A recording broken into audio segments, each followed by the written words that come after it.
the season premiere of Hardline. Watch yourself tonight. This drug war's no joke. Miami's gone to shit. If we have to take you in for possession, we will. CP, this is 13. We've got gunshots. This just got worse. Fuck! Hands up, now! Christ! Kai, hang on!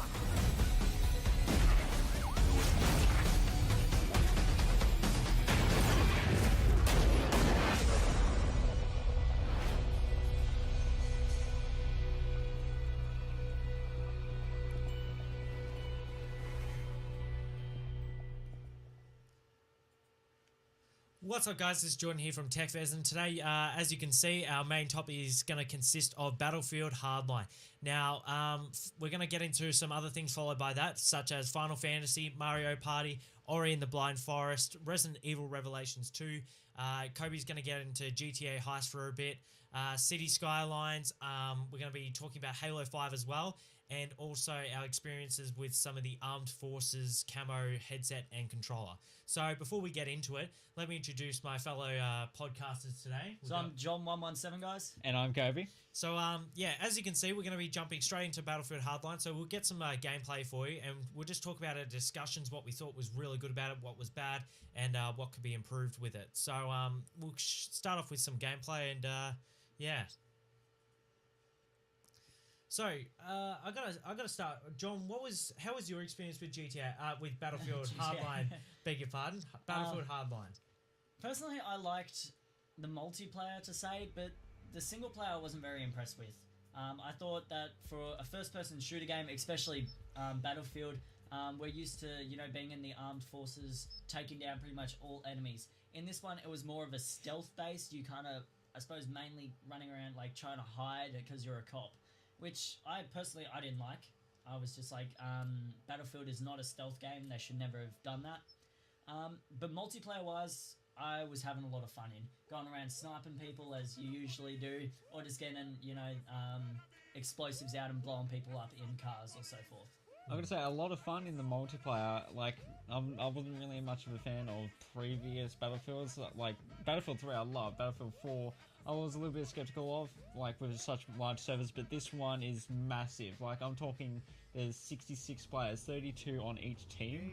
And when first time I jumped into a multiplayer match, I just looked at it, and the scale of the maps, and as well as all the interactions within it, like, I remember one of them has a large dust storm in it, and it also like obscures your view from all your enemies as well. Yeah. Well, I've got to say, I kind of how was your experience with the campaign itself, though? Like, I know that you were talking about a bit of the multiplayer, but the campaign is really a main focus for any game, because some games don't consist of multiplayer, but however this one does. Yeah, exactly. Well, I'm going to say it's a little bit different. Well, actually, it's completely different from all the previous Battlefields, since you're pretty much based in the military, like special forces or just general like armed combat.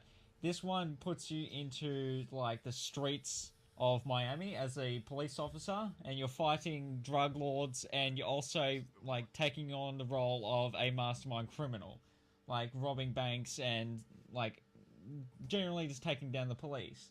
And I love seeing both sides of that, but like as I said, it is very different from previous Battlefields. Yeah, well, I do agree with that, but personally, my opinion, I absolutely love this game. The campaign I felt was amazing. It was smooth, it was tight, like the characters are so engaging, the graphics are so good as well. Like the graphics are based off real characters, so like I can't remember the exact character, but there's a female character around, I think it was level 8 or so, episode 8, I believe, based on Alexandra Daddario or something like that. She starred in Percy Jackson and stuff like that. And like I noticed, like, because I was playing with that audio, I could even recognize her. Like, I didn't recognize her voice because there was no audio, but I could recognize her face, and that's what like I really love about games nowadays. Like, you see in Call of Duty, they have Kevin Spacey, like they've done an exact digital version of his face and stuff like that. Like, they're taking digital graphics to a whole new level, and that's what I really loved about Battlefield Hardline. Like, you know, it's on a lot lower scale. So you're not military. You're playing as like a local police officer in the streets of Miami, Florida.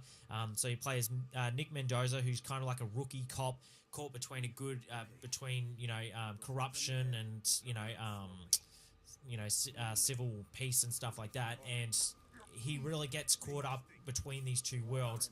And you see betrayal at every single turn. Really, you don't know who's good or bad. Like, if you see some of my gameplay commentary, I'm like, oh my god! After one episode, you get betrayed so much. It was really good. Like, the campaign, the story was absolutely amazing. Yeah, it was just really good. The weapons reamped on a lower scale as well. But yeah, I think, in my opinion, it was absolutely brilliant, the campaign. The multiplayer, not so much, because I feel like the servers are still getting like some really bad stuff going on with them. Like, they tend to be getting hacked. Like, even on their first day, they got hacked, and that shows their low dedication, to maintaining their servers. Not that I know that they got hacked. I know that they were a bit slow on the first day because they weren't expecting so many people, but I don't think they actually got hacked. Well, people were actually doing like hacks, not hacks per se.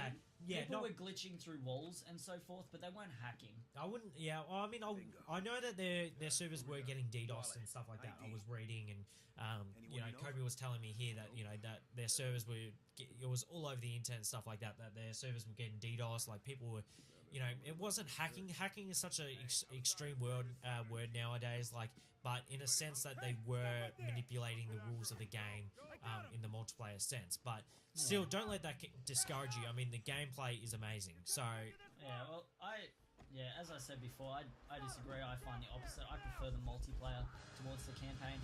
I thought the campaign, it wasn't long enough. This first mission here, as you guys are seeing, is great. I loved this first mission. It got me straight into it. But then the next mission, I found so many things. Like, I suppose they weren't big things. They were just like little things. Like, you were in a car and they would turn the like the lady next to you. She was driving and the blinker was on. Now, it was completely quiet, and all you could hear was the blinker. I'm like, oh, cool, sweet, they added the blinker. But I started watching her to see, I was like, I wonder if she actually pressed it, because I didn't see her hand moves. So I was watching her, and through every corner, the blinker would turn on, but she wouldn't move her hands to turn on the blinker. I was just like, that already pissed me off. I was like, that's just such a small thing. it's sometimes it's the smallest things that can throw you off. But for me, I found I never noticed that. Like, I didn't focus on that per se. Like, I was just so into the game. I'm like, all right, sometimes I did if you notice in some of my commentary, like, after she got shot in the shoulder, she was like pretty much dying, and then the next morning she's driving, and I'm like, okay, there's not a lot of logic in this game, but I'm like, you know what, forget it. This gameplay is amazing. It aligned for a great sequel, I gotta say. Spoilers, really. Like, Nick Mendoza pretty much given the entire fortune of Captain Dawes, which looks like pretty much billions, maybe even trillions of dollars in gold and cash and all diamonds and stuff like that. It was like an entire safe. Lined it for a great sequel, I gotta say. But I just found a lot of problems in the campaign. Like, that wasn't the only one. This here, you had a massive car crash. Like, literally, we just saw that then. He got rolled over, did a few flips. He's still awake, conscious, and he's only got a tiny head wound. And you just open the car door and pull him out and arrest him. You don't, call for ambulance. You don't do anything. You just arrest him. I was just like, a car crash that big would either kill somebody or at least make him unconscious. See, I hate to say it, but I think you're going too far into the logic of a game. Sometimes it's just good to let it see, as you can see. When they make a game this realistic, I feel it has to be. Yeah, that. I understand that, but I mean, sometimes these game companies have a limited amount of budgeting and funding, and sometimes it's the smallest details that they overlook, that they just want to give players the full experience. Like, if you're looking at the multiplayer, the Dust Bowl giving us an actual sandstorm, like, that is insane. Like, we couldn't imagine that 10 years ago in a game, and now we're getting that type of stuff. Well, like, I also really do count, though. I mean, I was talking to John earlier about this when playing the campaign, but at one point I was in a situation where I had 3 people right in front of me. And you do the arrest thing. In the game, you do have the option to arrest, take down, or kill them. And, well, in my opinion, I honestly just think that the mechanics of this game are a little bit flawed, because in real life, if you were to arrest one person, These people are drug lords. Like, Yeah, we're talking, I think I know I what can you're explain. getting at. When you have two people in front of you and you flash your badge or whatever and about to arrest him, if you tag one, the other will obviously do something, make a move. But your partner the wi- isn't really with you The entire weirdest time. thing about that, right, was even when you were a criminal, you could do that. But also, these criminals were holding like machine guns, and you only had a pistol. You would flash your badge and your gun, and let's say there was 3 guys. They would look at you and drop their guns straight away. None of them would run or put up a fight. I gotta say, on the contrary, I disagree with this. I loved the arresting. Like, there was pretty much, I went tons of episodes just arresting. Like, I didn't even have to fire my gun, and that's what I loved. I just loved walking up to people, flashing my badge, and going, get down on the ground, I'm not you saying dirtbag. it's bad, but I just thought that they could have, maybe more changed it up. effort into it. Maybe if you go up to 3 people, one of them puts and the other one just shoots at you. Yeah. Like they could have done that Look, easily. Yeah, look, I understand that we have that have some problems, but for a game that's pretty much brand new to the franchise, like, it's hard for a game company to do that, to bring something totally different like Hardline on a lower scale from what previous Battlefields are like, and make it as good as they can with so much funding and employees and such, because pretty much EA are focusing. I'm not saying that they've drawn from Hardline, but they're really focusing on new titles and stuff like Star Wars Battlefront that will easily bring them tons more people to their side and stuff like that, from the Call of Duty franchise to the Battlefield. And I gotta say, Hardline is an example of that, and I can't wait for a sequel because it was absolutely amazing. Yes, well, Yeah. the thing that I love shooter games, I really do, but when it's games that come out from that franchise every year, like such as Call of Duty and Battlefield, they run out of material. Like that's why Hardline, I think they've skipped out from the military field and they've gone into the eyes of criminals and police officers. But I honestly think that people are more used to the military field. Yeah. And going into the streets and arresting people, they're still going to work out some of those mechanics, like we just discussed with the arresting people. But like I said, there is always room for error. Yeah. And Yeah. I honestly think that if they do make a sequel, it will be more advanced than this, because of the Xbox One and all of its technology.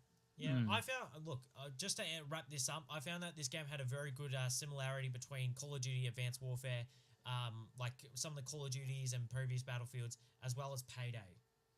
Yeah. Like, Payday had a very similar feel to this in Battlefield Hardline. And Battlefield, yeah. to me, this did not feel like a Battlefield at all. This felt closer to a Call of Duty and a Payday than a Battlefield. I found mainly it was just multiplayer that made me feel this way. Battlefield's main multiplayer, especially number 4, was that, you spawned in your teammates, you went in, you shot people, and maybe you got shot. As soon as you die, you'd get straight back into the fight, like in less than 2 seconds. In this Battlefield Hardline, I felt that it was more Call of Duty's way, where you got shot. I shouldn't say Call of Duty, because Call of Duty you get straight back into the fight as well. But you get shot and you got to wait about, 10 seconds, I think we figured out. Similar to Halo. Yeah, where you got to literally wait a whole 10 seconds before you can spawn back in. And it just made me hate it, like, when you die in Call of Duty. Like, Battlefield 4, I never hated dying.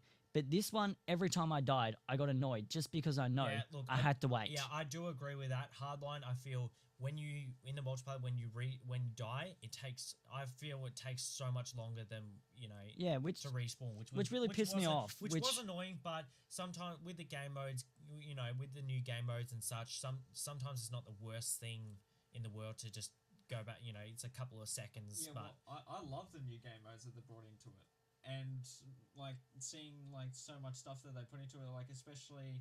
I honestly can't remember the exact game modes. I haven't played multiplayer all that much, but it's where you have to steal all the money from the cops. Bank. Oh, Yep. So the criminals, heist. the criminals would steal the money, and the cops would have to And stop them. When you die, it slows you down, but it also helps you. But one problem is the issue is lag. Yeah, I found there was a lot of lag on 64-player servers. Yeah, and it's not their fault. I mean, they're often giving a lot to the players, but with the lag, it also I get stuck when I'm respawning. Yeah. well, And yeah. that would actually cost that at one point no one could respawn for my team, and the match was over within 2 minutes. Look, it's only really been out for a short while, so obviously we'll expect some glitches and some bugs and such, but all we can hope is that the multiplayer will be better. I mean, we're still waiting for Halo Master Chief Collection for the servers to be fully done. They did fix that a while ago. Yeah. Oh, well, they're still having some problems and They're such, having I've been some, but reading. it was But, fixed. I mean, it's been about 4 months or so since we've fully got a full server going on Halo Master Chief Collection. So Yeah. Hardline, they've just got to get it going and start make sure everyone's pleased with what they've got. And yeah, so we'll leave it with Battlefield Hardline, and now John's gonna talk about Final Fantasy for a bit. Yeah, so Final Fantasy, guys, if you haven't played it before, this one is pretty much Type 0, which was a little teaser for the next Final Fantasy 15, I believe that's coming out. And this one is pretty much based about your a bunch of students. There's 14 different characters to choose from, and you each got different certain abilities, and you're part of a school in the Dominion territory. Now, there is 4 territories, and there is war going out, but your class is considered the best fighters in pretty much the Dominion, and because you are under attack and you're defending your homeland, you are forced to use these Class 0 members to be able to fight against them. And pretty much it brings back all the old memories of, I suppose, Final Fantasy, where it's now a big map, you're a big person, and you run across the map, I suppose, and then you'll just come across a battle, and, you'll have 3 versus 3, but instead of the normal where you attack, they attack, you attack, they attack, it's just you can constantly attack and they'll constantly attack you back. And you can dodge it, you can run around, do some stuff. Yeah, I believe we have some gameplay to show you with that stuff, so I guess we'll put that up and I can explain more with that. Yeah, well, see, I've never really been much of a Final Fantasy fan. I've actually never really played Final Fantasy, so I'm kind of hoping for you, like, this gameplay to show me exactly what it's like. But how was it for you, compared to all the other ones exactly? Compared to the other ones, I found every Final Fantasy has had different aspects, I should say. Like Final Fantasy 13, where you played as Lightning, you just run around and slash people. This one is kind of a different aspect. You lock on and you kind of just chase that one target until they're down. As you guys can see here, I'm in the training grounds, just showing you off my favorite character with a really big katana. Okay, now he moves very slowly, but he's also very powerful. As you can see here, I'm not really locking on to anybody yet. Now I am. When that red marker comes up, it's instant kill though. So, dead, as you can see. If it shows up yellow, it's not instant kill, it's just very high damage. And that works for all the characters, ranged or non-ranged. But while saying that, with the range and non-range, you can choose your squad, so you could have 3 non-ranged people if you really wanted, but that's not really such a good option as we know from other games. Customize the squad to change your experience. You can customize your squad, yes. You can't really customize their looks. How they look is how they look, but you can customize their the strength of their weapons, what it looks like. You can customize all what spells they use, what attachments I suppose they have, and other things. Now, as you can see in the bottom right corner, there is a time to mission. That is the main campaign. You do have a time limit, but the time limit is different from any other normal time limit you'd think of. So it's nothing like Dead Rising? No, it's not player time, it's game time. One, you can talk to someone to get items. That will consist of 2 hours. You can go do quests. These quests can consist of 1 quest at a time, but you'll go outside the school, and that will take away 12 hours. You can be outside the school as long as you like, but you just kind of wanted to get that quest done and come back to get the XP. So what is your time limit? Most times it's a day, which is 12 hours, so that's about either you talk to 6 people or you go out once. It's really your choice. Or you can, if you don't feel like doing any of that and you just want to go through the main campaign, you can talk to the commander and he'll just make you go to the campaign straight away. So are you finding a very specific enemy, or is it very much like other RPG games where you fight multiple ones?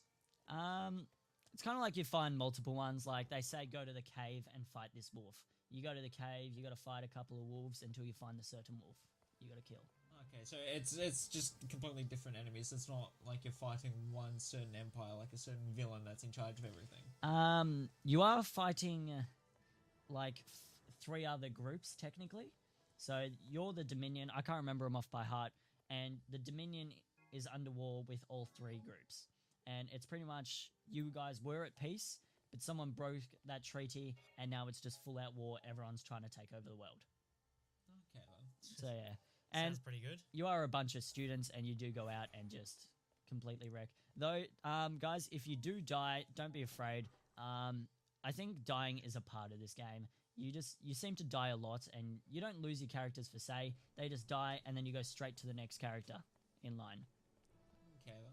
Well, it sounds like a very interesting game, and I actually look forward to playing this like Final Fantasy for once. Yeah, no, it is a very good game. I didn't really find any problems with it.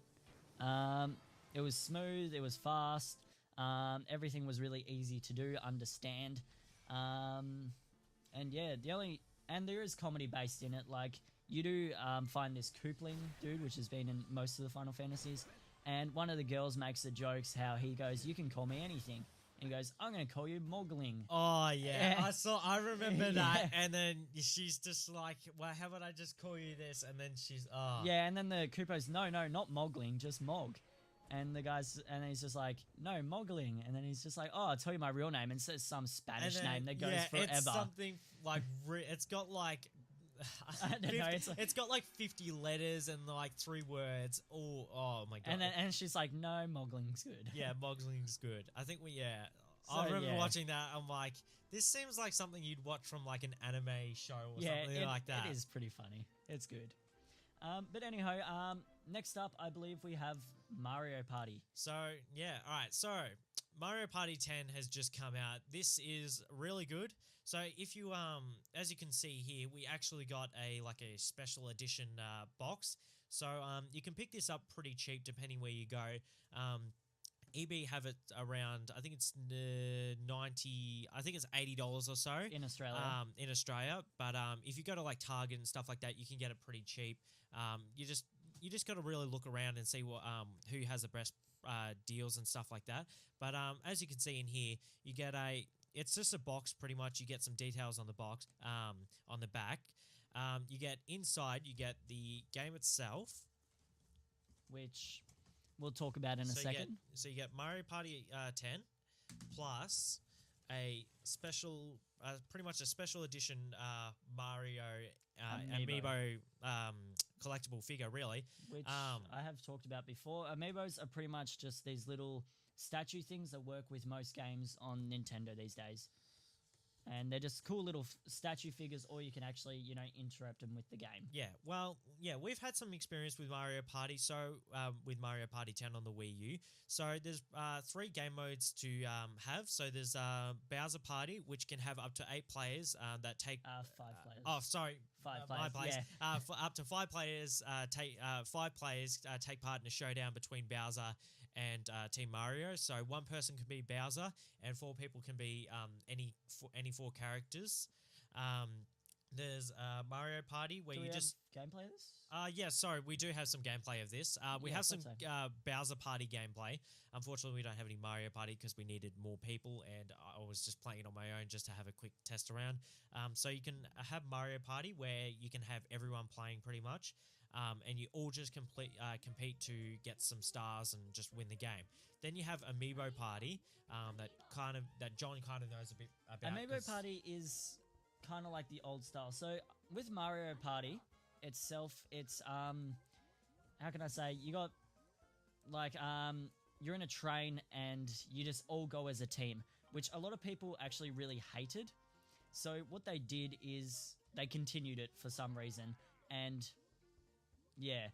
So what it is, Mario Party is you go as a team and you just go through the level as a team and do all this random stuff. As with Amiibo Party, they kind of brought back Mario Party 8 a bit of it, and it's kind of gone back to that board style game where you all go individually and you all just kind of, I don't know, stick together, I suppose. Not really. you pretty much go around the board and you collect your stars as usual and just do all that stuff. Yeah. Um, Look, yeah. I found the gameplay. Look, it was so different compared to that of what we loved in the past Mario Party. Like, I mean, I haven't played it since the first Mario Party came out. Actually, no, I have actually played several Mario Parties, but over the years, I kind of growed a bit old of it because it was the same thing. It got better. Like, the game modes were different and stuff like that. But I just felt like Mario Party 10, it was good because I haven't played it in a long time. But some of the game, like when you're playing Bowser Party, Mario Party, and stuff like that, you all stay in a car. Like Team Mario, anyway, in Bowser Party, you all stay in a car and you all hit the dice to move. So, you know, one person hits a 3, then another person hits a 10, and it all goes together. So if everyone gets 3s, that's 3, 6, 9, 12. You all move 12 spaces in a cart, like as you can see here, and then Bowser also gets 4 dice to move to catch up with you. Which made sense in Mario. Bowser Bowser Party. Party, but Mario Party, it shouldn't have been like that. It should have No. been the classic way where everyone moves individually to compete. Which they tried it for Mario Party 9, as I was saying before, but nobody liked it. Nobody liked it in Mario Party 9. Well, nobody that I talked to anyway. So I don't know why they continued to do it. Like, it does make sense in this game mode. but I hate not to with- I hate to say it, but I think like Nintendo are rolling on a dead franchise. Like, it was great once, it was absolutely amazing, it was like the most popular game, but I just don't see where it can go anymore. I mean, The funny thing is it can go good. Like, all they need to do is get rid of that that 4-player move together thing. yeah. Like, that's what's ruining it, because everybody loved how we competed with each other. Like, Mario Party 8 was amazing. You would compete with each other. You would yell at each other. Someone would steal your stars because they passed you. Somebody would, play a game and you would bet on money. Coins, I suppose. And they would get like 50 coins off you, and then you'd hate that person and try to get revenge, and you did.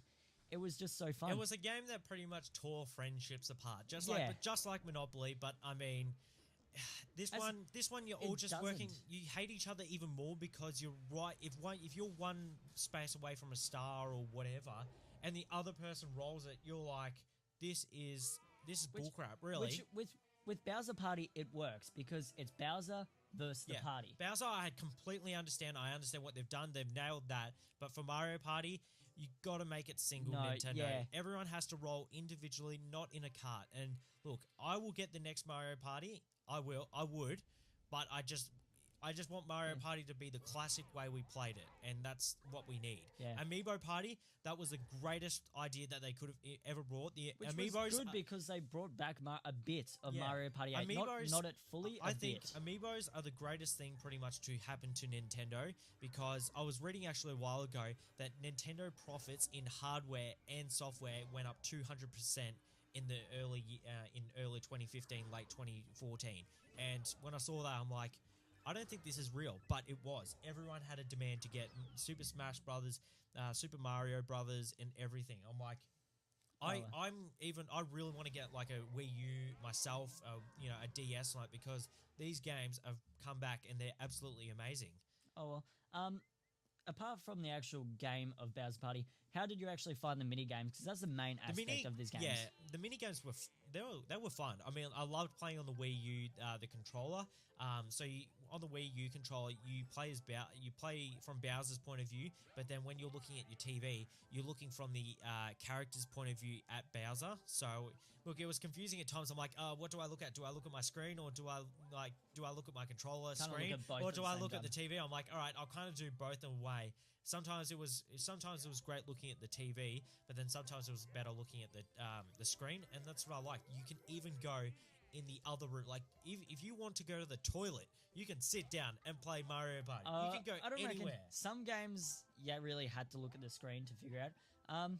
On some levels, I don't believe this one, but there were actual, when you're going through, like, there was a water level, and you had to choose the party, or the person that rolled had to choose to go left or right.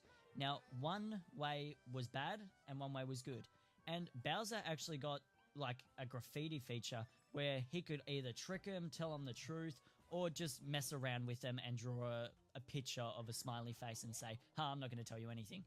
Yeah, And- I found that water level, highly confusing for me. I was like, it doesn't seem that way, but like I was like, what the hell am I doing? Everyone's going one way, everyone's attacking like that. I thought it that was statue fun. thing, and I'm like, what am I doing? That this level here, that was the basic level, whatever you could start off with.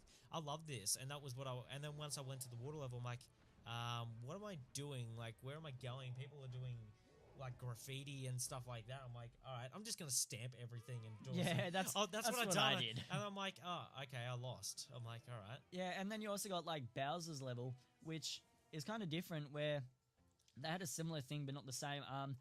You would choose, they had to go left or right. Now, before they go left or right, you had to pick 3 flamethrowers that they could land on, and if they landed on one of them, then they would lose half their lives. Now, it was funny because you could go all left, and they would go right, and then you'd go nothing, or you could go 2 left, 1 right, and then they might miss the right one. So it was really, you know, Bowser's choice, and then the Mario Party's luck, which I thought was a bit fun to just mess around with, and then people. But mainly, I was loving Bowser Party. I loved Amiibo Party.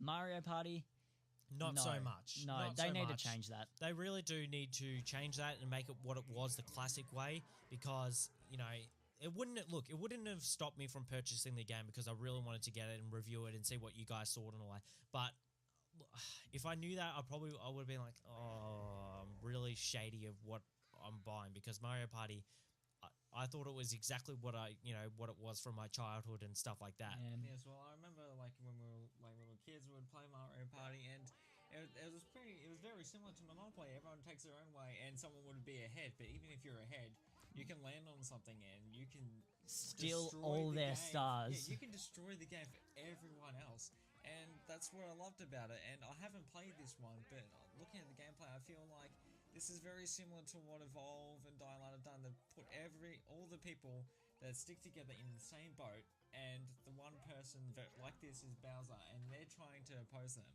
and they're trying to see which is better, like the individual or the team. And I love this, but like you said, that's for Bowser Party. But for like normal Mario Party, I did expect it to evolve from when we were kids.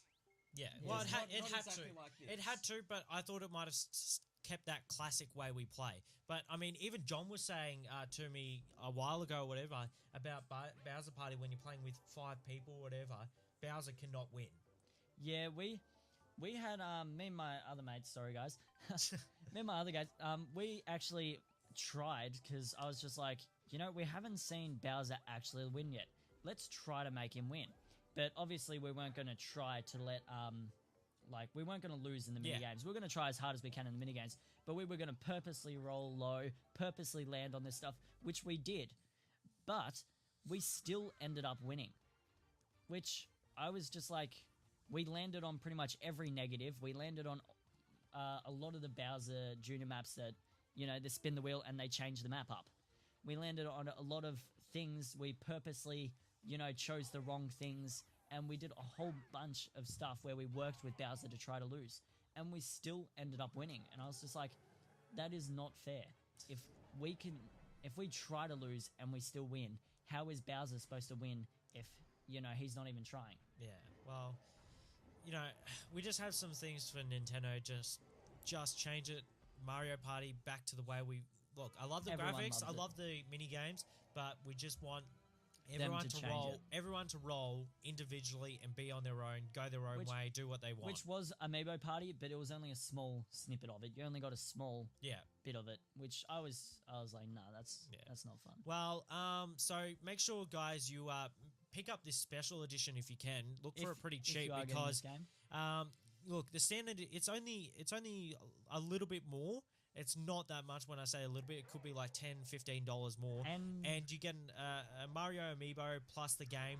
The game itself, it's pretty expensive for what it is, but just a little bit more, and you can get a amiibo with it. Just to mention, if you guys actually want to play the Amiibo Party, you have to have a Mario amiibo. So it doesn't have to be Mario itself. It can be like Peach, Luigi, Rosetta, Luigi, Yoshi. But it has to be off the Mario series, I suppose, amiibo for you to actually play the Amiibo Party. It's pretty much every character in the game. Yeah, which So you can get a Bowser amiibo. We actually have one, so you can put that on, and which is good because if you have a Bowser amiibo, a Mario amiibo, a Peach amiibo, and a Yoshi amiibo, so 4 amiibos, it changes the map to one each. So one corner is one each of their like specialties. So you got Bowser's Castle, Peach's Love Field, Yoshi's Eggs, and Mario's just normal stuff. that kind of sounds like our Monopoly games, really. Yeah, for board Monopoly, ridiculous. Yeah, so I think that's pretty much all we got for Mario Party 10 at the moment. You guys got anything else to say? No. No, that's pretty much it for Mario Party. Just Nintendo. Just make sure you fix our Mario Party to the way we loved it back in the past. Yeah. Yes, well, there's still a lot of people that do love it at this point. Yeah, But so- we're kind of hard, like, we love the classics. Yeah. Yeah, Right, so yeah, that was pretty much it. Look, it's a great game. It just needs a fix. That's Yeah. that's what it needs, and I hope they do that in the next game. Otherwise, we will find you and we will kill you. Nah, joking. Yeah. Nah. So next up, we got Ori and the Blind Forest. Now, I believe I'm the only one that's played this. I think we do have some gameplay. I It's believe not the intro. we don't. We have. I do believe we do have some Ori and the Blind Forest gameplay, but yeah, we tried to exclude the intro 'cause it is very sad. it's very sad. John said. Pretty much- John's just like, you gotta watch this intro with me. I'm like, all right, and he's just like, be warning, you're probably gonna cry or whatever. I didn't, but I felt very emotional. I'm like, oh man, that's pretty It's sad. pretty you know? much, you guys can see the screen here. That big guy is a random that found Ori when in a storm. Now, Ori is like this glowing fox thing, and they had this amazing bond where they built stuff, they found food together, they did everything together. They were roomies. They were best friends and family, I suppose, because they slept in the same house. So after about maybe I think it was 2 years of the bigger guy looking after Ori, they finally got across the river and they got stacks of food right before the pretty much I call it awakening happened, where pretty much everything got destroyed. Now they hid out in their cave for about a year until they ran out of food. Now, the big guy gives Ori the last piece of food. Ori decides to go look for some food. Ori finds the food, but when he gets back and he's running back with all the food, all happy and everything, he comes across the bigger guy. This is right at the start away, by the guys. And the bigger guy is asleep. So Ori is all happy. He jumps around and then he shows the food just to find that his big friend was passed away. And they did it in a sense with the music, the graphics, the way Ori was all happy and everything. Even doing this, they even done it without voices though. Like Yeah, it was and- so emotional. Like the way the graphics were, it felt like a cinematic. Pretty much the gameplay. Yeah, and the first time playing it, like I said, I nearly cried. I was just like, that's so sad. Like, and the next thing you know, Ori's asleep on his friend, and then he wakes up, and it just comes up in subtitles saying Ori is now weak because he didn't eat his food because he was in depression, and he just so happened to stumble upon the tree of the forest. Now, the tree gives its last breath of life to his friend, who turns out to be pretty much a spirit, which is the only thing that can save the forest, and his race pretty much got wiped out by a massive eagle. Now, you're pretty much on a quest to save the forest, pretty much outsmart the eagle and survive to pretty much save everything, your home, and hopefully revive your friend. Now, we do have a bit of gameplay to show you. It's not much, but it is a bit. So, if we can just get that started, I suppose. Okay, so when I looked at some of the gameplay, it actually kind of reminded me of Limbo. Yeah. Except it's a much more friendlier version. Not like friendly in the sense of it's more happy, but Limbo, I remember, is more of a horror and violent game. Like, it's actually just as sad if I remember the ending from it. Yeah, Limbo was a more, I suppose, brutal game. Like, you'd get squished and then your body would still be there. As with this one, you kind of like die and just, continue on. It just like, as soon as you die, it spawns you where you last saved, which you have to manually save. And you just go around, run on like these things. You can swim, you can buy abilities, upgrade. As you can see on the bottom right where the green is, that is my health. So that goes away pretty quickly. One hit and you lose it straight up. At the start, you only start with two.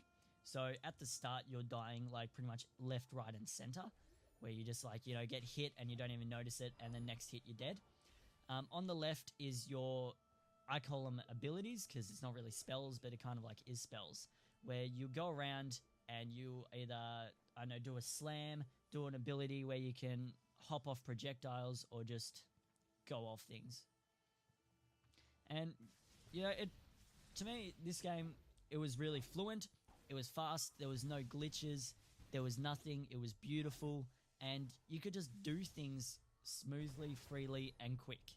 Yes, well, looking at it, it actually does look pretty beautiful. Yeah. And it's not exactly like Limbo where it's all black and grey and white. This is like very colourful. Yeah. And looking at it, it's actually it reminds me of like just seeing the small creature. Like it is really, it looks like a happy game, but like you said, the intro of it is very sad. Yeah, you also get to see this game transform a lot. Like at the start, everything's, I suppose, blackish and purplish and reddish. But once you go through it, you start, saving enemies, and you save the tree of water, for example. And that tree of water brings water throughout the land, and that just regenerates the forest, so the forest is now more green. You got fresh water to swim in, and you got all this other stuff, which it just adds to it. So it just keeps changing the environment constantly. Yeah, so it always changes, and it's, like I said, it's a fast game. As we can see here, we've pretty much crossed the map in a matter of seconds, and I'm just running, which is all you do in it. So it's fast, it's quick, and like I said, it's got an amazing storyline. Yeah, well, the soundtrack I also found was quite like stimulating. It was just so peaceful, and I was just like, you know what, this is a type of game that I really want to play. Like, a soundtrack is also what makes a game. Like, if it's, if you have a nice peaceful soundtrack for this, and it makes you want to keep playing and stuff like that. You feel more engaged and stuff like that. Like, it's every single element that goes into a game that helps you be more engaged with it, really. But helpful tip, guys, if you guys do get this game, your saves, when you do a checkpoint, you have to do it manually, right? Which I suppose isn't annoying, it's just, it does that. But it does take away one ability slot. Like, not an ability slot, it just takes away your energy, right? Remember to do it a lot, because you can run across a whole section like I have done here, and if you just die, it'll start you back to that last checkpoint, and you'll have to redo everything again. So remember to keep on saving and just go through this again, because I've done it a few times where I forgot to save, gone up against a boss, died, and then I'm ages away from that boss. So it's a very complicated game, like not in the sense where it's impossible to do, but at the point where it challenges your mind. Yes, it challenges your mind. It is not an easy game. It is fast-paced, it is hard, and it is just fun. Yeah, so it gives you your money's worth. But speaking of that, how much can you get this game for from the It's actually quite a cheap game. From the Xbox Marketplace, it's about $26. It's actually very cheap for a game. Yeah, that's like actually this. very cheap. I actually thought it was like 50 or so. No, it's not a dear game. But that being said, it's not a very long game. You could probably run through it in under 7 hours easily. Under 7 hours isn't really. Yeah, most games actually tend to have like a 7-hour completion time with the campaigns nowadays. Like The Order, I'm just drawing a blank here. Like Assassin's Creed sort of. Battlefield. If you go through a Battlefield, just so many games. The Order, that even had like a 6-hour completion time, and there was like a lot of controversy about that. Really, how short some games can be. Yeah. Yeah. Well, yeah, and as you can see here, you can use little tricks to throw your enemies into spikes, so you don't have to kill them manually and all that. This very, to me, it seems very like Rayman Legends in a way, Yeah, it's in the 2D version it is, but it's nothing like Rayman Legends. Yeah, but I understand. All right, yeah, so we're going to move on to Resident Evil Revelations 2. Now, me and John have kind of had a bit of experience with this. With some gameplay, it was quite fun. I am a massive fan of the Resident Evil series, and after Resident Evil 6, I kind of I don't know, I was a bit iffy of the next Resident Evil games, especially Revelations that originally came out on the DS, and then Revelations 2 here that came out on all the other Xbox One, consoles. yep. But I was not disappointed. This Resident Evil Revelations 2 is an amazing game. It brought back fear, it brought back seriousness, it brought back strategy, low ammo, everything. But it was just, it was great. And Jordan, we managed to do a bit of split screen with this game as well. Yeah, well, we did do a split screen, or what was it? Was it Horde or something like that? No, it wasn't Horde mode. It's Raid mode. Raid mode, that's it. They did bring originally in Revelations, and this one it's kind of different. You have your main campaign and Raid mode. Yeah. Now Raid mode still counts as a campaign-ish. Yeah, it's just in a way, but it's more survival and doing like objectives and such. Yeah. I do think we do have some gameplay, some split screen, I believe. And look, it was really fun. Like, it was really good for what it was. But I got to play as my favorite villain, who is Wesker, and I believe if we have the right clip, of course. Yeah. It could be the single player clip, or it could be the multiplayer Well, if it's one. a single player, we'll start off with that. We'll talk about that a bit, how fun it was. No, yeah, so go on with about it a bit. So this is the single player, which is based on Claire Redfield and Myra Burton, who is Barry Burton, which is this character here, who is an old favorite, is daughter. Now, Barry Burton is obviously come to this island because he got a radio transmission that Myra Burton sent out saying she's in trouble and she needs someone's help. Now, Myra and Claire woke up pretty much on this island in a prison. Now, you don't have a single weapon, you don't have anything apart from this wristband that tells you your fear. Now, pretty much what you do is eventually you find a knife and you're up against pretty much a whole bunch of freaks with a knife until eventually you find a pistol off a dead cop, and then even then you got like 10 shots in it throughout the whole game and you don't want to use it. But this is a different mission because that one's kind of slow to take off. This one is Barry Burton, and your partner here is Natalie. Now, Natalie is this freaky little girl. She is not at all evil, though. She is, like, good. She's just creepy because technically she can see the dead. She doesn't see the dead in terms. She senses when they're around. Yeah. So she will, you can use her. She's a playable character in the campaign. You can actually play as her. Yeah. And she won't use a weapon or attack per se. But what she'll do is she'll see invisible enemies. She'll see, enemies through walls and through corners as a blur. And she'll also spot out things like little items that Barry can't see because of his old eyes. Which is actually quite funny, I thought. Now, Barry is pretty much if you haven't played his Resident Evil game before, he's a full-hardened, pretty much warrior. He has a machine gun, a pistol, because he arrived here on the island fully ready. It is, like I said, though, it is scary. Things like the zombies, they just come from nowhere. You do not expect them. Yeah, no, I understand. I remember, we were playing, like, the prison and stuff like that, and, like, you open a door, like, you open all the prison doors and stuff like that, and then all these zombies just can't, they just all slam at you and everything. Like, they're just sprint. And some walk, some, like, are really slow, and then some are really fast. Yeah, and the other thing is they're quiet. You could have your game volume up heaps, and you would still never hear them coming. Like, Yeah, well, I mean, I was even saying to you, I'm like, this is not a game I want to play with my Astros or my Turtle Beaches or whatever, because I will be, like, scared as hell. Yeah. Nah, so for your Resident Evil fans out there, this is a great game. I recommend it. It is great. Speaking of raid mode, though, while we just watch this, raid mode takes us back through all the previous Resident Evils. So I've seen maps through Resident Evil 6, which wasn't the best game, but it was still there. Revelations, the first one, Resident Evil 5, even the mansion from the first Resident Evil.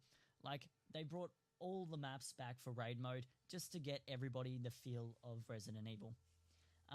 But yeah, no, I was loving this game. Do you guys have any questions, I suppose, to say, because I'm running out of things? No, not really. I mean, it's kind of self-explanatory. It's, it's pretty much a zombie game, and, you're on the island pretty much looking for, you're on the first mission anyway, you're looking for your daughter, daughter? Yeah. Yeah, daughter, and then you kind of find out, you know, you have this twist at the end and stuff like that of this mission. You find out, you know, the Natalie or whatever, like has this like flashback type of thing, like a premonition, or you know.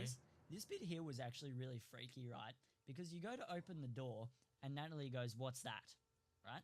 Now, the first time I went through this, I was looking around for ages for an enemy to fight, right? And I was just like, you know what? There's no enemy. I'll just go back to the door, right? So as we can see here, I was just like, yep, let's go back to the door. And then all of a sudden, I'm hitting the door, and then this thing comes from nowhere and just... These things were so annoying. They're pretty much like volatile type of, you know, zombies and stuff. Like they have weak points where you can shoot. So like Natalie can like use her like sense vision type of thing, and she could like see where the weakness was in the body. So like it could be in the head for, you know, all these different like zombies and stuff. She could see like where their weak points are. So a weak spot could be on one zombie, could be in the left foot or something. Then in another one, it could be in the right shoulder. And you know, the more you shoot it, that weak spot, the more faster they'll die. It's actually with those ones through the campaign, you can only kill them by shooting the weak point. So you have to use Natalie there. As with there's invisible enemies, Barry cannot see at all, and you have to use Natalie to be able to see it. But you have to use Barry as well to be able to shoot it. Yeah. Well, So if you're playing as Natalie, do the zombies attack you, or is it just Barry? Natalie is kind of like a ghost, I say. Okay. She does get attacked if the enemies see her directly, but she will stay out of the fight and out of your way. As with if you're playing as Claire and Myra, kind of both people get attacked. And seeing as Myra doesn't use a weapon because of Barry, she, like, you know, Claire has to protect her. So it's kind of annoying because, you know, you got to switch to Myra to move out of the way. But then Claire is vulnerable because it's an AI shooting. So it doesn't really help. Yeah, I understand what you mean. Like, I mean, yeah, it's more, you have a scout pretty much like that can see things that the shooter can't. And that's why you have to rotate between the two characters. One's got to kill them and one can't. Like, they can see the weak spots.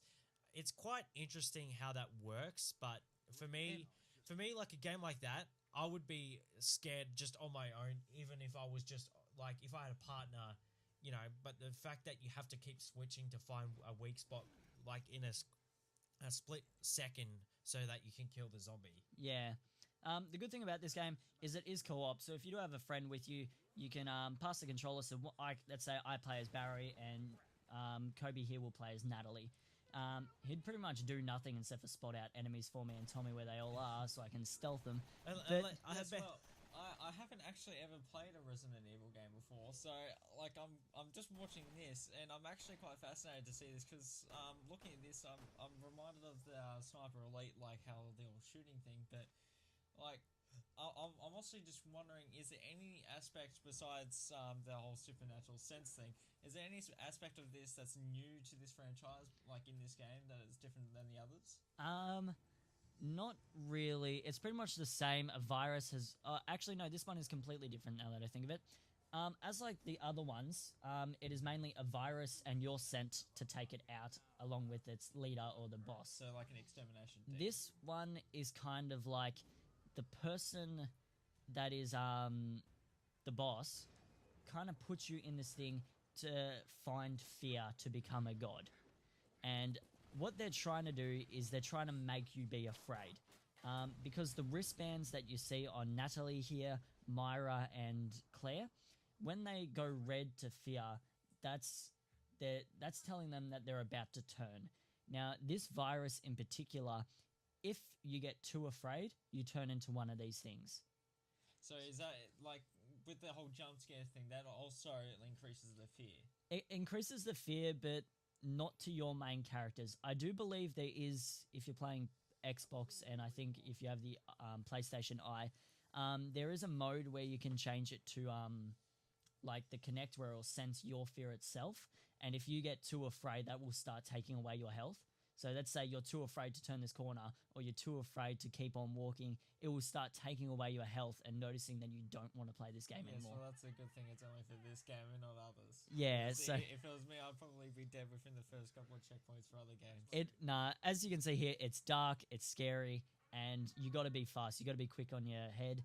There are puzzles in it, like you got to find, you know, an emblem which can be anywhere in the area, but you can be just like, wait, the emblems would be with the trophies and a part of this trophy. So you break the trophy and there it is, which took me, by the way, that took me half an hour to figure out. Yeah, well, I mean, it's a good game. I mean, it's you can buy it on the Xbox marketplace.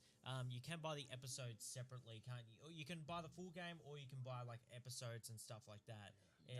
I do recommend buying the actual game case itself. The hard copies. Mainly because you get all DLC and all edition. Like, you get everything with the case, and it's the cheapest option. I think it's $69 in, like, an EB Australia. As with, if you go online, like, through the game store, you have to buy either episodes individually or all the episodes. And how much is individually? Individually, I think it's $20 individually per episode, or maybe $60 for all the episodes. But that does not include raid mode with Wesker here, who is my favorite character, by the way. I love Wesker. So this is essentially just like a bundle that comes with the physical version. Yeah. So, yeah, and you don't get the extra characters and the extra customizations and all the other cool stuff. Not to mention you also get Hunk, who is another villain, I suppose, and just plays.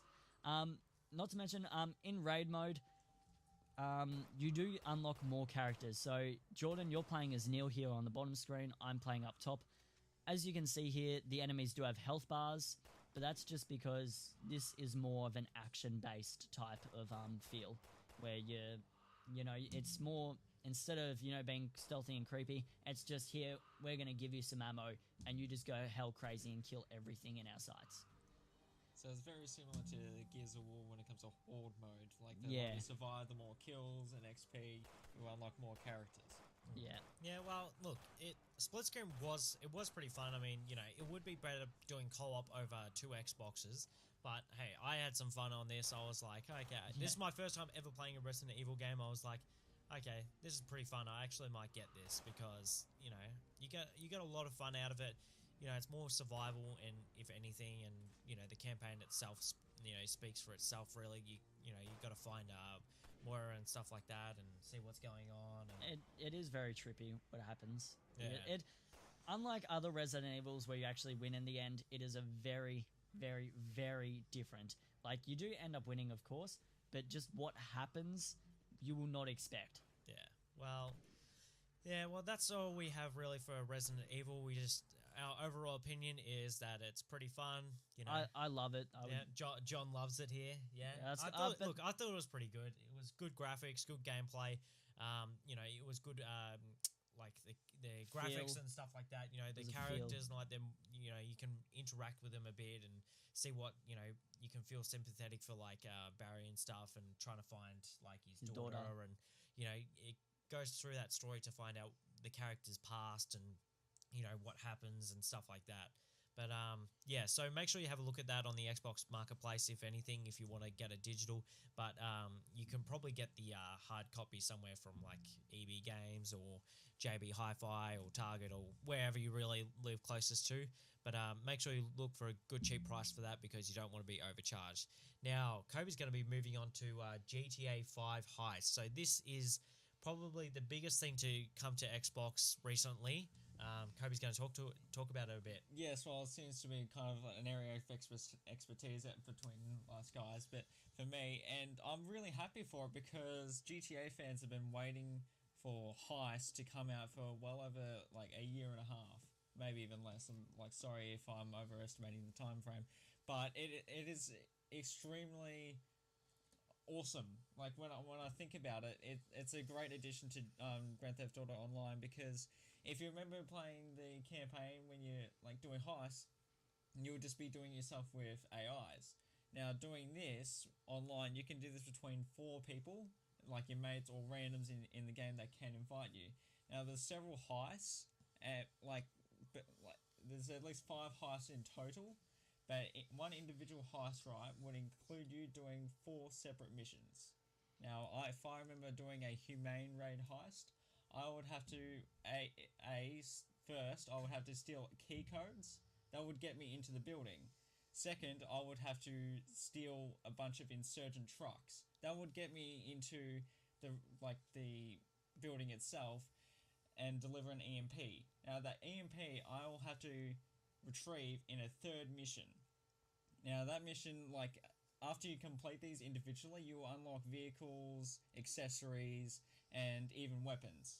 Now, and the fourth one would be to deliver that EMP with those insurgents. Now, you would not be using those again in the heist. So, doing those missions, collecting these things, they will not be done in the finale, which is what they're calling the fifth mission, like, of the whole heist thing.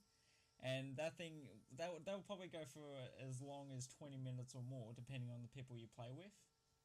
But with all this, whoever sets up the heist can determine the amount of money each individual gets. So if I was playing with you guys, I could set myself up to get 50% and like give you 25 and you 25 and then give Mitch 0. if I really wanted to. That would be extremely dog. Like, I would not be friends with you ever again. I like it. Let's do it. Yes, well, like I said, you can play with individuals online. They can invite you to like races, survivals, and general missions. And I have played with someone that has given me a 0% card. It is not fun, but I don't need the money. I purely have done it just to unlock the vehicles and the accessories. Well, Now, these vehicles, they are really important because for once in GTA, you can get armored vehicles. Like, completely bulletproof. They are unable to touch you. didn't we have a Batmobile though?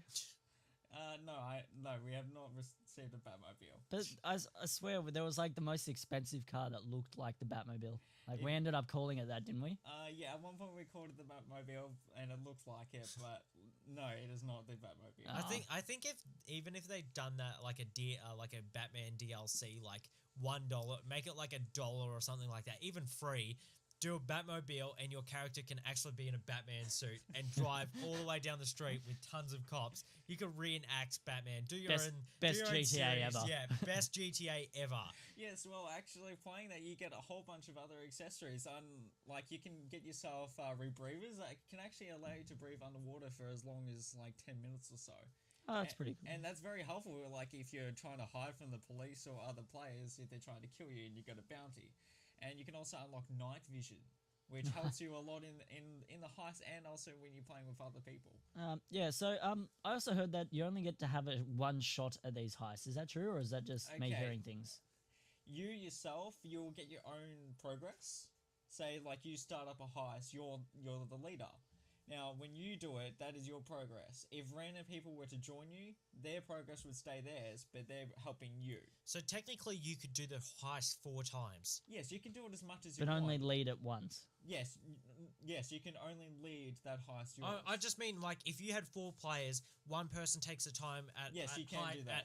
at hosting, then you could do it at least 4 times. Four with four. times. You can do even you can do it as much as you want, but doing it the first time will give you a bonus. And Okay. that bonus will not be given after that. And also when you're finishing each individual task, you will have what they call elite tasks, like a bonus for like doing special things. Like if you were to retrieve a vehicle, you cannot have more than 2% damage done to that vehicle.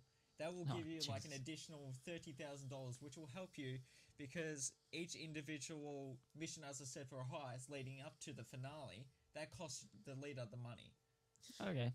Sounds So- quite interesting. I guess that 2% would be gone if I was driving because I just crash into everything. Yes, well, it is actually very helpful, and I'm glad that they've done it so that you cannot unlock the vehicles until you do the heist, because the armored ones, I have actually stayed in one of those and hid from low-level players. I know it sounds very bad, but I've hid from them with a bounty, just taunting them. And it's a lot of fun. Are they like rocket proof? Oh, no, they are not rocket-proof. They do not stand well against grenades and sticky bombs, but going up against low-level ones, they mostly just have SMGs and pistols. Thanks for telling me that. I'm going to get on that now and just get a rocket launcher. Yes, but with that, also, there's like a new plane, well, the jet, it's called a Hydra. It's just like the normal jets you steal from the army base, but also has a hover mode. I saw that. I absolutely love that. I'm like, oh my god! Now, like, I can actually do, like, if I wanted to do a small mini series online or something like that, and do some like recording, this is like the best thing you could do for like a series, really. Yes, well, also like the heists are very engaging because when you do it, you go to the leader's apartment and you'll be talking to, well, your character will not be talking, but another person will like be telling you how to do the heist individually, step by step, and there's a lot of comedy thrown into it, and especially with the very first heist, it gets you started. It will be 2 people instead of 4, and that will like throw you into the whole like it's pretty much like your training, your initiation. And once you do that, that's when you unlock your first armored car. But it like watching it, it's hilarious because you actually got people from the campaign. You got Lester, you got Trevor, and a whole bunch of other AI from the campaign. Are you able to fail the heist? Oh yes, failing. You need 4 people at all time, and if depending on the difficulty you choose, easy or hard, easy you will have 1 team life throughout the whole team. If you die, there will be 0, and another person dies, you will restart from the last checkpoint. So for just so I'm getting this right. So let's say we did our plan where we gave Mitch 0. So he'd be able to sabotage us, so everybody got nothing. Yes, I have actually done that before. Doing it with someone who gave me 0% cut. I actually blew up all their vehicles, and one of them was actually 2 of them were inside one of the vehicles, and they ejected me from the game. Now the host has to be in it at all times. Well, actually, all players do, but the whole heist thing cannot be done without the leader. Alright, so you got to make sure you got good connection, and you got to keep your men happy. Technically, I find this unfair, but fair as well with the cut. Like, I mean, if you're hosting, you have the right to take 100%, but if you're doing it with friends, you do want to give them at least 25% or whatever. Like I said, you wouldn't want to do that because if you gave someone 0% and they knew, like, they would sabotage. Yeah. Yes, Like- well, actually, they have to know because when joining and setting up a lobby, you have to ready up, like just like zombies. But next to your ready up option, it will show you your potential cut. Oh, wow. Yeah. And to do this, you really want to do it to unlock those vehicles. But potential cut means exact cut? Yes. Yeah. Yeah, so you'd want... Yeah, so obviously you'd want to keep your men Depending on happy. how well you do the job, because some missions do depend on time. Some depend on you not dying or losing any, like, health or doing damage. Yeah. Well, Yeah, sounds fun. Sounds Yeah. pretty interesting. Give it a So shot. GTA 5 Heist is now available on Xbox One, PS4, PS3, Xbox 360. So make sure you PC get on as well now. Yeah, PC as well. Yeah, so PC is coming soon. I believe it like, in a couple of months or next month maybe. I really have no PC idea. do tend to get their things a lot more later because of the conversion with the controls and stuff like that, and all this stuff going It's kind on. of funny how PC got GTA nearly a year later than we got it. Yeah. Which I was just like, that kind of sucks for PC players. Yeah, but look, it's on the so you can well, you have to download it, don't you? Yeah, you have to for do it. Xbox One. It will be a large. Well, it was a large 4 gigabyte update, and it was immediately installed. Yeah. With 360, it was a small 1 gigabyte or so. Then you had to download the DLC. Yeah. Well, so you can download it. It's now available, so make sure you get on that and have some fun killing and robbing some people, really. So today I'm just going to quickly talk to you about City Skylines. So for those of you who don't know, City Skylines just came out on Steam, so it's around $40 for the deluxe edition and around $30 for the standard edition. City Skylines is pretty much a construction game. If some of you have played Sim City, it's pretty much an exact version of that, just really remastered and a lot more better. It's done by a different company, so it's not done by EA or anything like that. It's pretty much like a small company that have done it, and it's taken like the gaming world by surprise because in its first like couple of days of release, it sold over 250,000 copies, which was like, it was floated all over the internet that this game has taken like an enormous amount of profit, considering like how much it was estimated that they might get, and it wasn't estimated that they might get too much, but they did. They got tons of copies sold, and everyone's loving it because you get to construct your own cities, you get to build buildings, freeways, streets, you just build your own city. You have your commercial, residential, and industrial factories and houses and stuff like that, and you're pretty much just trying to build a good town that's functioning with water, electricity, and get like skylines and airports and stuff like that. Try and get your city capacity as much as high as you can, so that everyone will be pleased. And When you say when it's kind of like Sim City, from what I remember, Sim City is you'd create your city and make it massive, and then an earthquake would happen and destroy everything. Is it like that in Skyline? yeah, it is. It is in a way. Like, I mean, yeah, I do remember like you could have like a volcano or like a hurricane, meteorite shower, yeah, I do alien remember that. invasion. Like, I'm not just exactly random sure things. to that extent. I mean, because there's so much things like because you have to get your city to a basic build and stuff like that. So I take it it's not easy to get it to a basis build. You have to well, get everyone's needs. Because you start off with because it's basically the money in the game is euros. So I don't know why it's not a US dollars or Australian dollars or whatever, but you're based in euro. It's based in euros and stuff like that, and you only have so much money, and you've got to really conserve it well. You got to get good streets going. You got to get some good commercial houses so people will want to come and live in your town. Then you've got to get factories that they want to work in your town, and then you got to just increase from there really. Okay. Yeah. You'd be able to get like I suppose like a TV station and broadcast to get more people in? Oh, I don't know about. You I haven't don't played know. that much? I haven't played that much. I mean, it's really fun. I love it. It's exactly like SimCity pretty much, and I love SimCity. Unfortunately, in SimCity, I had like 3 massive towns, and I managed to burn them down pretty much. Yeah, I did that too. It wasn't my fault though. I kind of done it for fun, but I kind of didn't. I'm like, I really want to burn down this city, but I'm like, nah, I took it seriously, and then it burned down accidentally. I think I was worse with Jurassic Park, the game. Did you guys ever play that? No. Well, you made it was kind of similar to SimCity. You make like a park of Jurassic Park, but what you ended up doing in the end when you made this awesome ass park with heaps of Tyrannosaurus Rex, you could do lockdown mode and then let all the dinosaurs go free and eat all the people.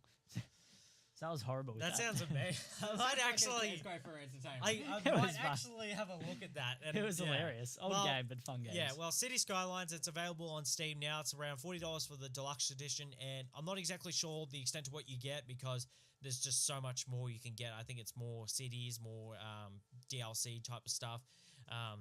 Yeah, so that's available on Steam. Make sure you download that because it is a lot of fun and you'll really have yourself a ball. Now, me and Kobe are going to talk about some stuff that we recently just got from, well, some retailers and stuff. Kobe's going to begin. So Kobe recently just got a Armed Forces headset from Target. We paid about $100 roughly Australia. And if you can see here, the headphones look absolutely amazing. I'm going to let Kobe take over because he's been playing around with them more than me, if anything. Yes, well, actually, I'm really impressed with these headphones because they're not like the standard Turtle Beach or Astro headphones that require you to have a special plug-in like of their own. Yep. This one is actually a very standard one. It's just a normal audio jack. I've actually played around with these. I've plugged these into my iPad, into my iPod, my phone, my laptop, and my controller for its adapter. Now, it actually sounds very beautiful. It's better than my Turtle Beaches that I originally had for my 360, the Air Force Deltas. I find these a lot more comfortable because it has a much better feel of like near the ears, and it has its mic concealed in the side. Yeah, as you can see here, it will actually pop out from the little hidden compartment. Yeah, well, not really that hidden. I mean, it did take me a little while to find it. Now, you were telling me that this headset is pretty much compatible with everything. Well, I wouldn't say everything, but this jack is actually it is mostly. Did this headset come with the Xbox One adapter? Yes, with it Yeah. came with its own adapter. I'm sorry, I don't have it here to show, but it's just like any ordinary adapter that you would buy to plug your Turtle Beach or Astro headset into. But it just plugs into the base of that, and it's a very standard mic, but it is actually really great when it comes to quality because the sound is beautiful. And I've noticed that when I'm talking to people, they actually say that the microphone it's much more clearer than the ones that you get from the Xbox One when you first buy it. Which I still use. So yeah. Yeah. Also, I've noticed with that one, the headphones themselves, it looks a lot wider to fit around your ear instead of on your ear. Yes, well, that's because it actually has a perfect, not a perfect circle, but it has a very nice symmetrical feel to it. And it's not like the other ones where they're either in a square shape or an oval. This one actually fits perfectly around all shapes and sizes. And it is actually a great headset. And I also just love the Kawaki, I suppose. Well, yeah, the camouflage, the color to it looks like very good. I actually have heard the like Kobe was testing out the Master Chief collection. He was pretty much playing all the cinematics just to hear how well it was. I heard it, and I'm gonna say it was just as good as an Astro or Turtle Beach headset. So if you are watching this, try and look for one of these headsets. They were like extremely hard to get. Really, we've searched so many stores trying to get some more. Yeah, but and they're only $100. yeah, for $100, it was like 1/3, 1/4 the price of a Turtle Beach headset, and it can play on your iPad, your pretty much any tablet device, plus your Xbox One, and possibly tons more. Really, make sure you have a look around for these because they're so good. They're for 1/4 of the price. You're getting a bargain. So have a look around for this. So it's the Armed Forces headset. So yeah. No, But I'm going to talk about quickly. I also got myself the Armed Forces controller recently. Now I got to say this is absolutely amazing. I pretty much just got this a few days ago. I've been looking for months trying to get a new controller. My day one controller pretty much screwed up. I wasn't working. I needed a new controller. I'm like, I'm not going to pay full price for a new controller that's just plain black. I waited a few months pretty much because I kept going into EB Games and saying, do you have any controllers? I went to so many retailers. I went everywhere like looking for some type of detail controller because I have Midnight Forces, Titanfall, Call of Duty, all these different controllers and I just wanted one that was, camouflaged or just had some detail on it. And I finally got it a few days ago. So after months of waiting, my wait paid off. I got this for about $85 at EB Games. I do not regret it because it feels great, it looks great, and it makes gaming like so much better. It's so smooth, like the detail on the controller, like it doesn't have that plain feel on the side of the controllers and such. It has a really good grip. So the flaps here, the RT and left T, it feels great. It's also got a bright orange button for yeah. the No, I don't Connect. know why it doesn't have a sync button for the Xbox. The red button here you can see on the screen. I don't know why they chose to do that. I think it helps stand out maybe, but I'm telling you that this controller is absolutely amazing. Look, keep an eye out. It matches. If you can try and get these two, the Turtle Beach. If you can get the Armed Forces controller and headset for around, probably together you're looking around maybe under $200 together. Get it because it is so much fun. It matches. It's cool. And Plus, we can also hear you now, which is actually a lot better. Before his headset wasn't working because of the controller. So keep an eye out for this controller. It was EB Games that even had to import them from I think they were Japan or China. They got like Chinese writing over the box down here. They said because there's such a limited stock and it's such a wide range of people who want these controllers and such. It's so popular. Make sure you keep an eye out of them. I know that they're quite expensive, but they're worth it because there's such a high demand for them that you won't be looking for much really. Yes, well, the controller, like I said, it's just like any ordinary controller, but it feels great just to have something that's different. Yeah. Exactly. Not just I mean, ordinary black. here at Techfez, we are collectors. We collect everything. That's what we do. We don't go anything plain or boring. We go for things that are insane, they look cool, they feel cool. Like, I mean, you can even see in the back, behind me, we got collectors things from like 30 or 40 years ago, We collect everything. We get statues, we get, consoles, controllers. Everything that's old and everything that's new, really. So, yeah, that's pretty much it for the Armed Forces controller and headset. I'm just going to quickly talk about Halo 5. Recently, Halo, Microsoft / 343 Industries announced finally Halo 5 is coming October 27, 2015. Now, I got to say that I'm super excited because they also released 2 trailers that came with the announcement. It was the All Hail trailer and the Cost trailer. So the All Hail trailer pretty much featured Spartan Locke looking down at Master Chief, holding a pistol, pretty much saying all these words and stuff, saying demeaning Master Chief, calling him pretty much a fraud in a way. I can't remember the words exactly, but he pretty much shot Master Chief. It cut to a blank as soon as he fired his trigger, and it looked absolutely insane because the All Hail trailer was the first one I saw. I was like, Spartan Loke is a dick. Like, really, the way he acts, the way he speaks and all that, he absolutely, like, destroys the way that Master Chief is represented in the game. And then I saw the cost trailer, and then I saw Master Chief in his position. He was looking at down at Spartan Loke, saying, you know, doing all this, Spartan Loke, was it worth it? You know, everything you had to do, was it worth, you know, doing everything that obviously comes down to in the game probably. So just gives up the option that it might be actual multiple endings. Yeah, that's what Kobe was saying to me. Kobe was saying, oh, so this might mean a choice ending, like a Call of Duty like Black Ops, where you can choose maybe to save one, or we don't know anything about Halo 5, really. We don't know anything specifically, but this could be a possible ending. Like, even though this is a cinematic, it could be a gameplay choice that you might come down to. I don't really think you can end Halo itself. I find like the game themselves, like they've brought out with the in Halo 4, they brought out the Spartan Ops, which were completely different, showing the Spartans are back. They can wreak havoc, and there's heaps of them. Yeah, well, well, Spartan Loke, he was in Halo Nightfall series. I mean, he was pretty cool. He was pretty awesome and stuff like that. But you know, in this, Microsoft pretty much stated, 343 Industries stated that Spartan Loke is the UNSC's top manhunter. So obviously he's pretty much like a bounty hunter, I suppose. Like, he just hunts his targets and stuff like that because of orders. And yeah, so I can't wait to see what they bring in store for us with Halo 5. I can't wait. It's only really, I think, 6 or 7 months away till we get Halo. It's going to be absolutely amazing. Hopefully we should be getting some gameplay at E3. We'll keep you updated with that, what we get. I'll try and leave some trailers here for you if we can.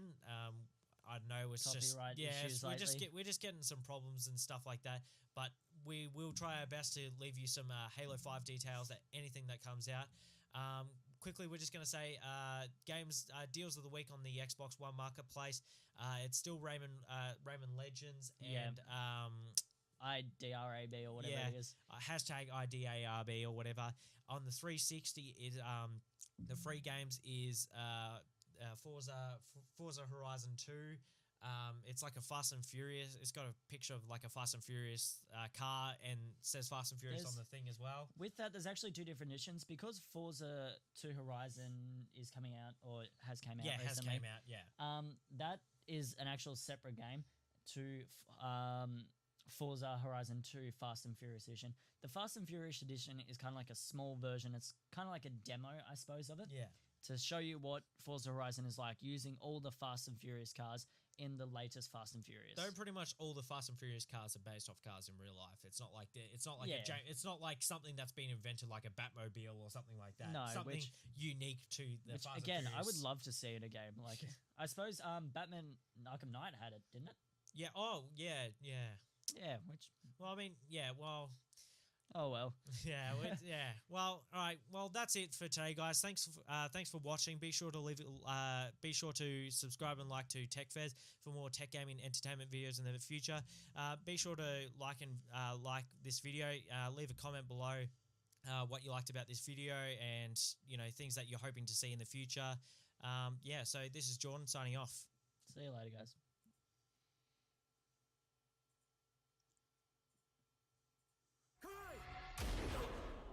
On the season premiere of Hardline. Watch yourself tonight. This drug war is no joke. Miami's gone to shit. If we have to take you in for possession, we will. CP, this is 13. We've got gunshots. This just got worse.